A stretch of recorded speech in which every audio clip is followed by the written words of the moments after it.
யாழில் ஊடகவியலாளர் ஒருவரின் வீட்டின் மீது இனம் தெரியாத நபர்கள் புகுந்து வன்முறை.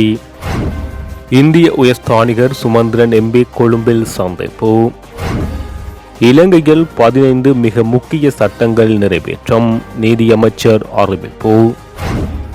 இலங்கையில் இயங்கும் ஆபத்தான பாதாள உலக கும்பல்கள், சர்வதேச சிவப்பு மற்றும் நீல அறிவிப்புகள் வெளியானது. பயங்கரவாத தடை சட்டத்தின் கீழ் தடுத்து வைக்கப்பட்டிருந்த தமிழ் அரசியல் கைதி ஒருவர் விடுதலை.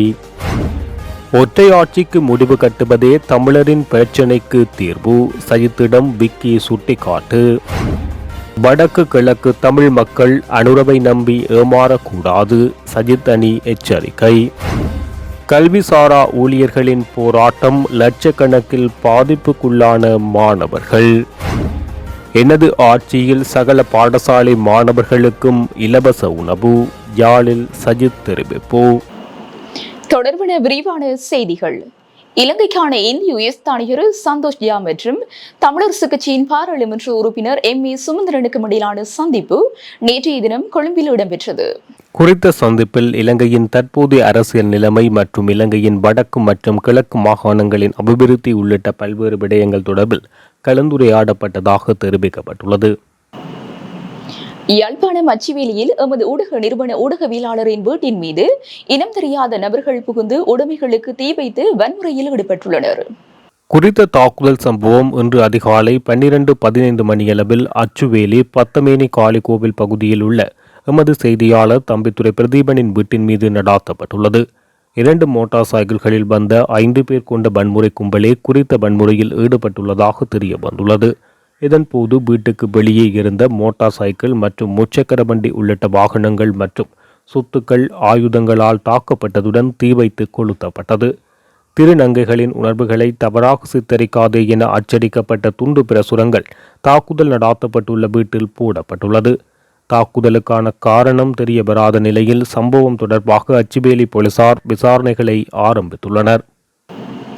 எதிர்வரும் வாரங்களில் 15 மிக முக்கியமான சட்டங்களை நிறைவேற்றுவதற்கான ஏற்பாடுகள் மேற்கொள்ளப்பட்டு வருவதாக நீதி, சிறைச்சாலைகள், அலுவல்கள் மற்றும் அரசியலமைப்பு மறுசீரமைப்பு அமைச்சர் விஜயதாஸ் ராஜபக்ச தெரிவித்துள்ளார்.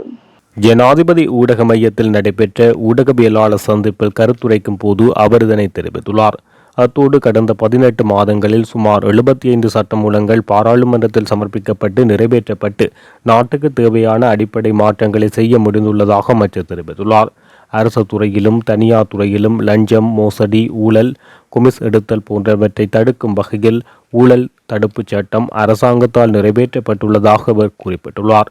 இதன்படி லஞ்சம் ஊழல் ஆணைக்குழுவுக்கு பல அதிகாரங்களும் சுதந்திரங்களும் வழங்கப்பட்டுள்ளதாகவும் விளையாட்டு மற்றும் பாலியல் லஞ்சம் தொடர்பாக புதிய குற்றங்கள் அறிமுகப்படுத்தப்பட்டுள்ளதாக அவர் தெரிவித்துள்ளார். மேலும் பெயரளவில் இருந்த சொத்துக்கள் மற்றும் பொறுப்புகள் தொடர்பான சட்டம் நிலையானதாக மாற்றப்பட்டுள்ளதால் நாட்டின் அனைத்து பிரஜைகளும் தமது சொத்துக்கள் மற்றும் பொறுப்புகள் தொடர்பான அறிக்கைகளை லஞ்ச ஊழல் ஆணைக்குழுவிடம் சமர்ப்பிக்க வேண்டும் என அவர் சுட்டிக்காட்டியுள்ளார். மேலும் வழக்கு பொருட்கள் மற்றும் போதைப் பொருட்களை அகற்றுவது தொடர்பாக புதிய சட்டங்கள் தயாரிக்கப்பட்டுள்ளதுடன் குற்ற செயல்கள் மூலம் பெறப்பட்ட சொத்துக்கள் குறித்து விசாரிக்க அதிகார சபை ஒன்றும் அமைக்கப்பட்டுள்ளதாக அவர் சுட்டிக்காட்டியுள்ளார். இதேவேளை திருமணம் தொடர்பான புதிய சட்டம் மூலம் முன்வைக்கப்பட்டுள்ளதுடன் முஸ்லிம் திருமணம் மற்றும் விவாகரத்து சட்டம் தொடர்பாக பொதுவாக ஏற்றுக்கொள்ளக்கூடிய மாற்றங்களை மாத்திரம் முன்வைத்து அந்த சட்ட மூலத்தை திருத்த அமைச்சரவை அனுமதி வழங்கியுள்ளதாக விஜயதாஸ் ராஜபக்ச மேலும் குறிப்பிட்டுள்ளார். இந்த சகோதரர்களின் சமர் எனும் துணைப்பொருளில் மானிப்பாய் இந்து கல்லூரி மற்றும் சாவகச்சேரி இந்து கல்லூரிக்கும் இடையிலான துடுப்பாட்ட சுற்றுப் போட்டி எதிர்வரும் 14ஆம் 15ஆம் தேதிகளில் மானிப்பாய் இந்து கல்லூரி மைதானத்தில் ஆரம்பமாக உள்ளது.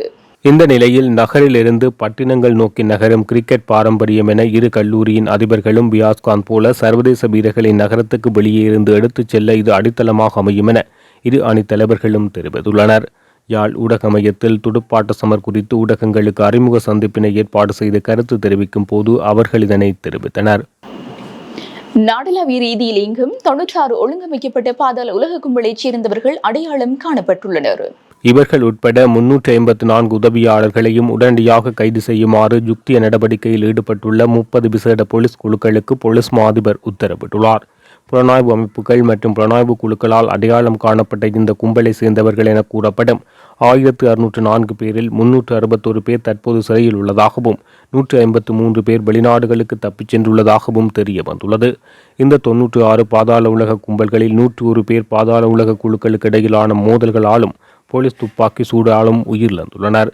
புலனாய்வு அமைப்புகளால் அடையாளம் காணப்பட்ட 1604 செயலில் உள்ள உறுப்பினர்களில் யுக்திய நடவடிக்கையில் ஈடுபட்டுள்ள போலீஸ் குழுக்கள் 565 பேரை கைது செய்துள்ளனர். இருப்பினும் எஞ்சியுள்ள 384 பேரை கைது செய்வதற்காக பாதாள உலகத்தை ஒடுக்குவதற்காக நியமிக்கப்பட்டுள்ள 30 விசேட போலீஸ் குழுக்கள் எதிர்கால திட்டங்களை வழங்க போலீஸ் மா அதிபர் தேசப்பந்து தின்னக்கோட் நடவடிக்கை எடுத்துள்ளார். இவ்வாறு அடையாளம் காணப்பட்ட பாதாள உலக செயற்பாட்டாளர்களின் பட்டியலுக்கு மேலதிகமாக யுக்திய நடவடிக்கையில் ஈடுபட்டுள்ள போலீஸ் குழுக்கள் இந்த காலப்பகுதியில் மேலும் 114 பேரை கைது செய்துள்ளனர். கடந்த காலத்தில் 638 பாதாள உலக குழுவைச் சேர்ந்த 638 பேர் கைது செய்யப்பட்டுள்ளதாக தெரிவிக்கப்பட்டுள்ளது.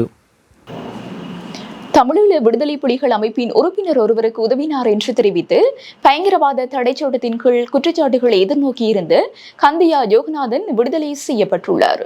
முன்னாள் ஆயப்பகுதி அதிகாரியான இவர் விடுதலை புலிகளின் புலனாய்வு பிரிவின் உறுப்பினரான கதிர்காமநாதன் மகிந்தன் அல்லது பெண்ணையன் என்பவருக்கு உதவியதாக தெரிவித்து பயங்கரவாத தடைச்சட்டத்தின் கீழ் தடுத்து வைக்கப்பட்டார்.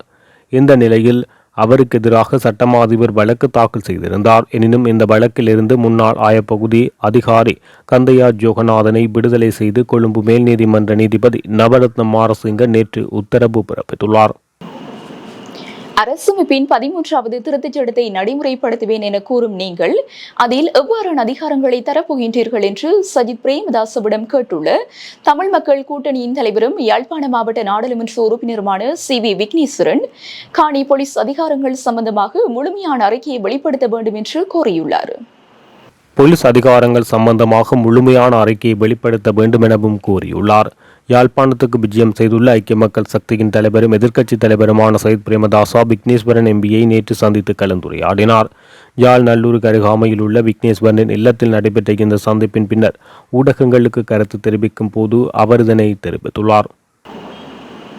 தமிழ் மக்கள் தொடர்ச்சியாக ஏமாற்றப்பட்டு வந்ததால் சிங்கள ஜனாதிபதிகளில் எங்களுக்கு நம்பிக்கை இல்லை எனவும் இதனால் தமிழ் பொது வேட்பாளர் ஒருவரை நிறுத்த தீர்மானித்துள்ளோம் என்றும் எதிர்க்கட்சித் தலைவர் சஜித் பிரேமதாசவிடம் APRLF அமைப்பின் தலைவரும் முன்னாள் பாராளுமன்ற உறுப்பினருமான சுரேஷ் பிரேமச்சந்திரன் தெரிவித்துள்ளார்.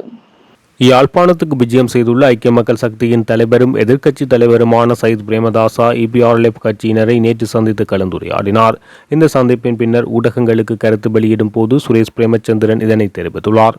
ஐக்கிய மக்கள் சக்திக்கும் எமது கட்சியினருக்கும் இடையில் எதிர்வரும் ஜனாதிபதி தேர்தல் சம்பந்தமான ஒரு பேச்சு நடைபெற்றிருக்கின்றது. இதன் போது கடந்த காலங்களில் தமிழ் மக்கள் எவ்வாறு ஏமாற்றப்பட்டிருக்கிறோம் என்பதை விலாவாரியாக அவருக்கு நாங்கள் விளங்கப்படுத்தி இருக்கின்றோம். நாங்கள் ஏன் ஒரு தமிழ் பொது வேட்பாளரை நிறுத்த வேண்டி ஏற்பட்டது என்பதையும் அது எவ்வாறு எங்கள் மேல் திணிக்கப்பட்டது என்பதையும் நாங்கள் சொல்லி இருக்கின்றோம். அது என்னவென்று சொன்னால் சிங்கள ஜனாதிபதிகள் மேல் எங்களுக்கு ஏற்பட்ட ஏமாற்றங்களும் நாங்கள் ஏமாற்றப்பட்டதும், அது மாத்திரமல்லாமல் குறைந்தபட்சம் அரசியல் சாசனத்தில் உள்ளவற்றை கூட நிறைவேற்றாமல் போனதும், வெறுமனே தொடர்ந்தும் நல்லிணக்கம் என்று பொய்களை பேசிக் கொண்டிருப்பதுதான் காரணமாகும். இவ்வாறான விடயங்கள் தொடர்ந்தும் இங்கு நடந்து கொண்டிருக்கின்றன என்ற விடயங்களை தெளிவாக அவரிடம் சொல்லியுள்ளோம். ஆகவேதான் இப்போது நாங்கள் ஒரு தமிழ் பொது வேட்பாளரை நியமிக்கின்ற முடிவுக்கு வந்திருக்கின்றோம். இதற்கு சிவில் சமூகங்களும் தமிழ் தேசிய கட்சிகளும் ஆதரவை வழங்கி தமிழ் பொது வேட்பாளரை நிறுத்துகின்ற செயற்பாட்டை முன்னெடுத்து வருகின்றது என்பதையும் அவரிடம் கூறியுள்ளோம் என தெரிவித்துள்ளார். வடக்கு கிழக்கு தமிழ் மக்கள் JVP-யினரின் பொய் வாக்குறுதிகளை நம்பி எதிர்வரும் ஜனாதிபதி தேர்தலில் அந்த கட்சியின் தலைவர் அனுரகுமார திசாநாயக்கவுக்கு வாக்களிக்கும் தீர்மானத்தை எடுக்கக்கூடாது என்று சஜித் பிரேமதாச தலைமையிலான ஐக்கிய மக்கள் சக்தி தெரிவித்துள்ளது. வடக்கு கிழக்கு மாகாணங்களை பிரித்த JVP-யினர் தமிழர்களுக்கு எப்படி புதிய அரசியலமைப்பினூடாக அரசியல் தீர்வை வழங்குவார்கள், எப்படி 13வது திருத்த சட்டத்தை நடைமுறைப்படுத்துவார்கள் என்று ஐக்கிய மக்கள் சக்தி கேள்வி எழுப்பியுள்ளது. JVP-யினர் ஒருபோதும் 13வது திருத்த சட்டத்தை நடைமுறைப்படுத்த மாட்டார்கள் என்றும் அவர்கள் புதிய அரசியலமைப்பினூடாக அரசியல் தீர்வை வழங்க முன்வர மாட்டார்கள் என்றும் ஐக்கிய மக்கள் சக்தி தெரிவித்துள்ளது. தேசிய இனப்பிரச்சினைக்கு புதிய அரசியலமைப்பு மூலம் தீர்வு காணப்பட வேண்டுமென்றும் அதுவரை தற்போதுள்ள மாகாண சபை முறைமை அரசியலமைப்பின் 13வது திருத்தத்தின் முழு நடைமுறையாக்கத்தோடு முன்னெடுக்க வேண்டுமென இதுவே தங்களின் நிலைப்பாடு என JVP தலைமையிலான தேசிய மக்கள் சக்தியின் தலைவரும் அந்த அமைப்பின் பிரதிநிதிகளும் யாழ்ப்பாணத்தில் தம்மை சந்தித்த இலங்கை தமிழரசு கட்சி பிரதிநிதிகள் குழுவிடம் தெரிவித்தனர். இது தொடர்பில் ஐக்கிய மக்கள் சக்தியின் தேசிய அமைப்பாளரும் பாராளுமன்ற உறுப்பினருமான திச அதநாயக கருத்து தெரிவிக்கும் போது இதனை தெரிவித்துள்ளார். ஆயுத வன்முறையாளர்களான ஜேபிபியினரை நம்பி வடக்கு கிழக்கு தமிழ் மக்கள் ஏமாறக்கூடாது. ஐக்கிய மக்கள் சக்தியின் தலைவர் சையத் பிரேமதாசவே தமிழர்களுக்கு தீர்வை வழங்கக்கூடிய ஒரே தலைவர். எனவே அவருக்கு எதிர்வரும் ஜனாதிபதி தேர்தலில் தமிழ் மக்கள் வாக்களிக்க வேண்டும் என தெரிவித்துள்ளார். 41 நாட்களாக தொடரும் பல்கலைக்கழக கல்விசார ஊழியர்களின் போராட்டம் காரணமாக 17 அரசு பல்கலைக்கழகங்கள் மற்றும் 17 உயர்கல்வி நிறுவனங்களின் செயற்பாடுகள் பாதிக்கப்பட்டுள்ளதாக தெரிவிக்கப்பட்டுள்ளது. அத்தோடு நாட்டின் பல்கலைக்கழக கட்டமைப்பில் உள்ளக மற்றும் வெளிவாரியாக கல்வி கற்கும் சுமார் 2 லட்சம் மாணவர்கள் நெருக்கடியை எதிர்நோக்கியுள்ளதாக குறிப்பிடப்பட்டுள்ளது. இதன் அடிப்படையில் இந்த பணி பகிஷ்கரிப்பு காரணமாக கற்றல் நடவடிக்கைகள் மற்றும் பரீட்சைகளும் ஒத்திவைக்கப்பட்டுள்ளதாக தெரிவிக்கப்பட்டுள்ளது. மேலும் தங்களின் கோரிக்கைகளுக்கு அரசாங்கம் உரிய தீர்வை முன்வைக்கும் வரை இந்த போராட்டம் தொடரும் எனவும் பல்கலைக்கழக கல்விசாரா ஊழியர்கள் தெரிவித்துள்ளனர். ஐக்கிய மக்கள் சக்தியின் ஆட்சியில் நாட்டில் உள்ள அனைத்து பாடசாலைகளுக்கும் இலவச உணவு வழங்கப்படும் என எதிர்க்கட்சித் தலைவர் சஜித் பிரேமதாச தெரிவித்துள்ளார். யாழுக்கு விஜயம் மேற்கொண்டுள்ள எதிர்க்கட்சித் தலைவர் சஜித் பிரேமதாசா பல்வேறு நிகழ்வுகளில் பங்கேற்று வருகிறார். அந்த வகையில் நேற்றைய தினம் யாழ் சுழிபுரம் விக்டோரியா கல்லூரிக்கு பேருந்து வழங்கும் நிகழ்வில் கலந்து கொண்டு உரையாற்றும் போது அவர் இதனை தெரிவித்துள்ளார்.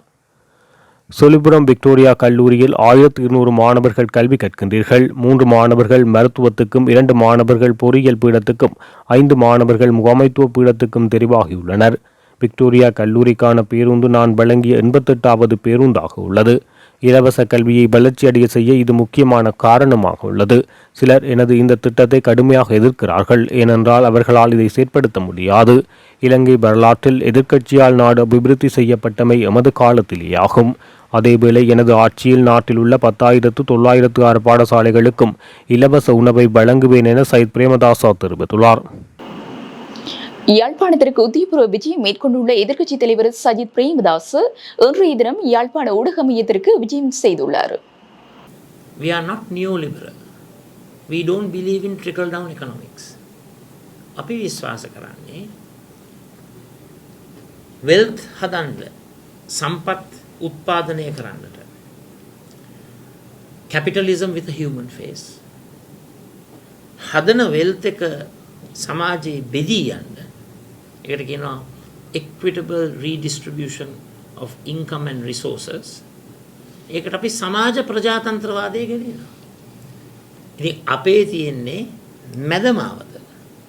රනිල් වික්‍රමසිංහ මැතිතුමා අනුගමනය කරන්නේ extreme right, extreme neoliberal මාවත. ඉතින් ඒ දෙකත් එක්ක එකතු වෙන්න බෑ. කරුණා කරලා මේක හොඳට අවබෝධ කරගන්න. අපි යන්නේ මානුෂීය ධනවාදයක් තුන්වෙනි මාවතත් සමාජ ප්‍රජාතන්ත්‍රවාදී ගමන.